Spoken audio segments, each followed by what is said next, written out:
So ayan mga kadrama-rama, alam ko pong inaabangan nyo po no, yung next na mangyayari po talaga dito sa Lilith Matias. At alam naman po natin mga kadrama, yung last episode na napanood nga po natin dito, ay di ba nakita po natin na itong si Ino, nung pumunta po talaga siya doon, na kung saan nandun si Attorney Meredith, eh alam naman po natin na nakalandusay nga po talaga itong si Attorney Meredith doon sa sahig.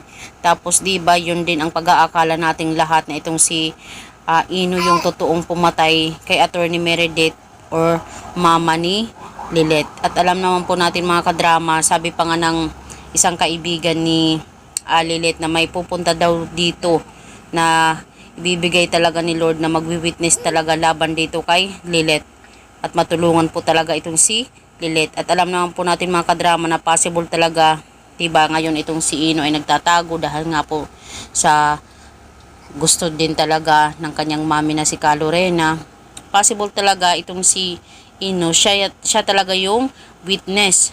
Siya yung may alam kung sino talaga yung pumatay dito kay Attorney Meredith. Kaya talagang nilalayo lang talaga ni Calorena itong si Ino para hindi na siya masangkot sa kaguluhan. Pero hoping nga po talaga ay magkaroon ng lakas ng loob itong si Ino dito na tulungan itong si Lilith kagaya ng pagtulong ni Lilith noon sa kanya.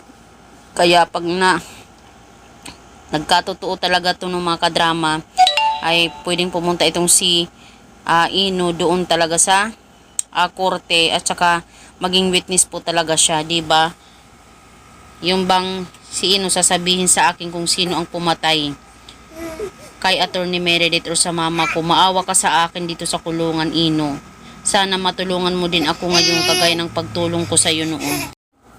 Hoping nga po talaga mga kadrama ay mangyari nga po talaga kung ano yung gusto talaga ni Lilith na mangyari. Syempre, talagang darating yung point na yun na mahatulan na nga po talaga itong si Lilith ng kanyang pagka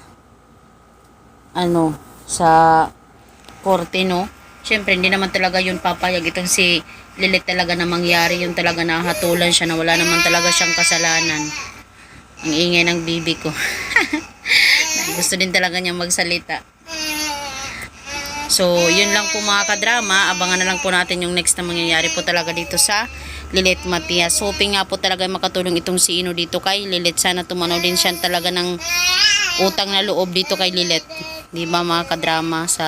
Kasi noong mga panahon na yun na naghihirap itong si Ino ay tinulungan talaga ito ni Lilith.